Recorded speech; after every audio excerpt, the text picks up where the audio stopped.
안녕하세요. 이락규 목사입니다.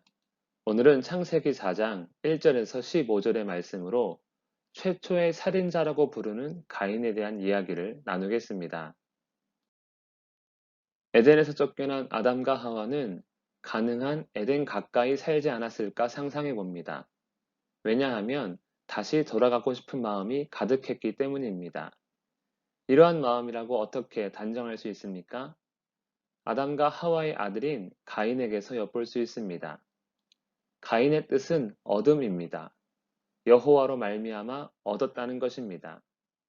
만약 에덴으로 돌아가고자 하는 마음, 다시 하나님과 함께하고자 하는 마음이 없었다면 자신들을 저주한 여호와께 얻었다는 뜻으로 아들의 이름을 짓지 않았을 것이기 때문입니다. 그리고 하나님께서 뱀을 저주하실 때 여자의 후손이 뱀의 머리를 상하게 할 것이라고 하셨습니다. 아담과 하와는 가인이 뱀의 머리를 밟고 다시 에덴으로 회복될 것이라는 큰 기대를 가졌던 것입니다. 하지만 가인으로 인한 에덴으로의 회복이라는 기대는 실망으로 끝난 것 같습니다.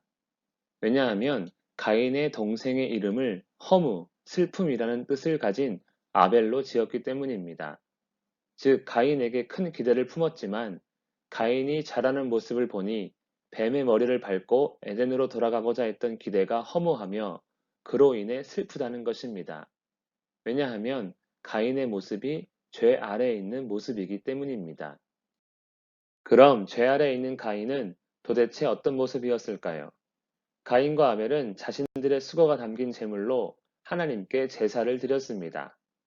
그 결과 하나님은 아벨과 그의 제물은 받으셨으나 가인과 그의 제물은 받지 않으십니다.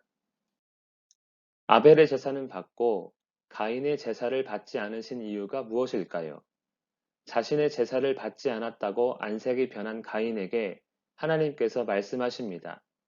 내가 선을 행하면 어찌 낯을 들지 못하겠느냐? 하나님은 그의 제물 때문이 아니라 그의 삶의 모습으로 그와 그의 제사를 받지 않으신 것입니다.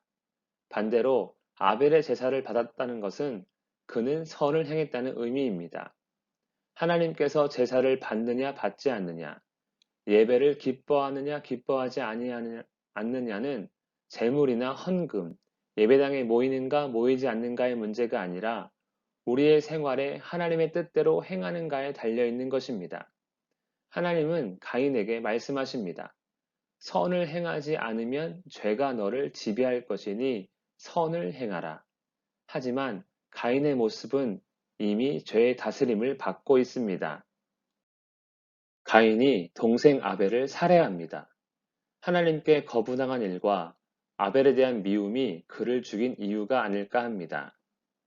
이 일을 아시는 하나님께서 가인에게 묻습니다. 내 동생 아벨이 어디에 있느냐? 하나님께서 물으시는데 아주 뻔뻔하게 거짓말을 말합니다. 내가 알지 못하나이다. 내가 동생을 지키는 자입니까? 죄 아래에 있는 가인의 모습. 그는 살인자요, 거짓을 말하는 속이는 자입니다. 이것이 대표적인 죄의 모습입니다. 아담의 죄로 인해 땅은 저주를 받았습니다. 그리고 가인의 죄, 곧 살인으로 저주가 더해집니다. 땅에서 아무리 수고해도 얻을 수 없으며 마치 도망자처럼 살게 된 것입니다.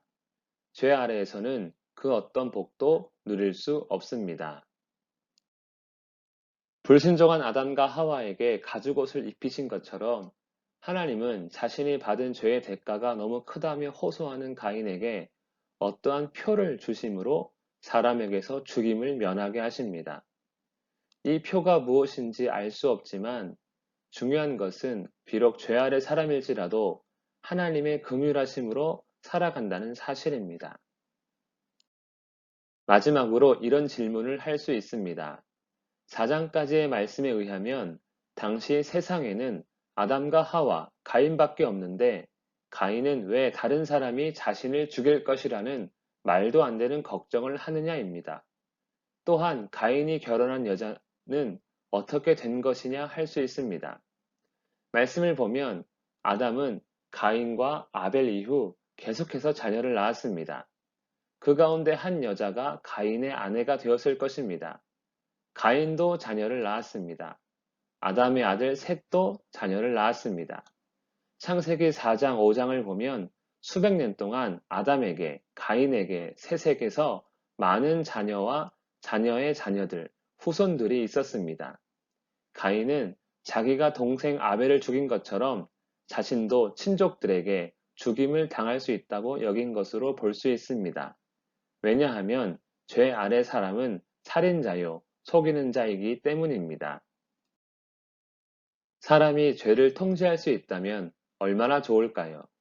그러나 불가능합니다. 죄 아래 머물 수밖에 없습니다. 그래서 죄인입니다. 그렇기에 죄 아래에서 은혜 아래로, 불순종의 종에서 순종의 자녀로 삼아주신 예수 그리스도의 은혜를 항상 묵상하며 감사로 살아야 할 것입니다. 기도하겠습니다.